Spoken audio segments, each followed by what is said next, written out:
Medical visa নিয়ে ভারতের সুখবর 9 আগস্ট 2025।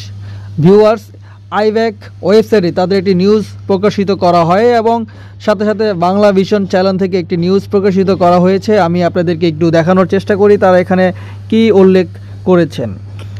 বাংলাদেশি নাগরিকদের জন্য মেডিকেল ভিসা নিয়ে সুখবর দিয়েছে ভারত। মেডিকেল ভিসা আরও বাড়ানোর সিদ্ধান্ত নিয়েছে ভারতের পররাষ্ট্র মন্ত্রণালয়। রবিবার 10ই আগস্ট থেকে এই সিদ্ধান্ত কার্যকর হবে।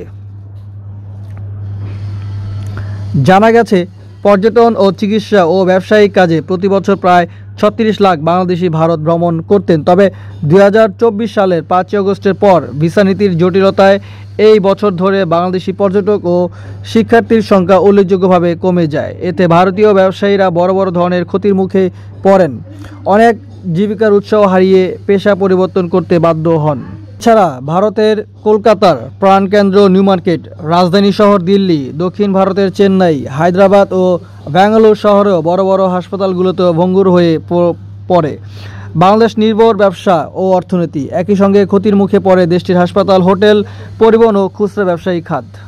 সেম খবরটি প্রকাশ করেছেন বাংলাদেশের আরেকটি চ্যানেল RTV।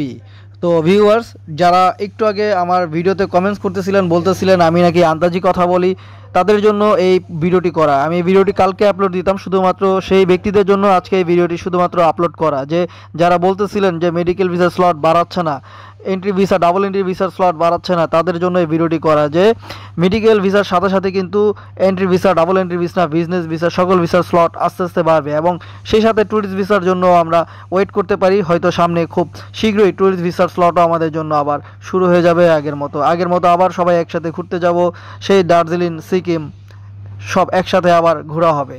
তো ভিউয়ার্স, ছোট্ট একটি আপডেট ছিল আজকের মতো। আবার দেখা হবে আরেকটি আপডেটে। আল্লাহ হাফেজ।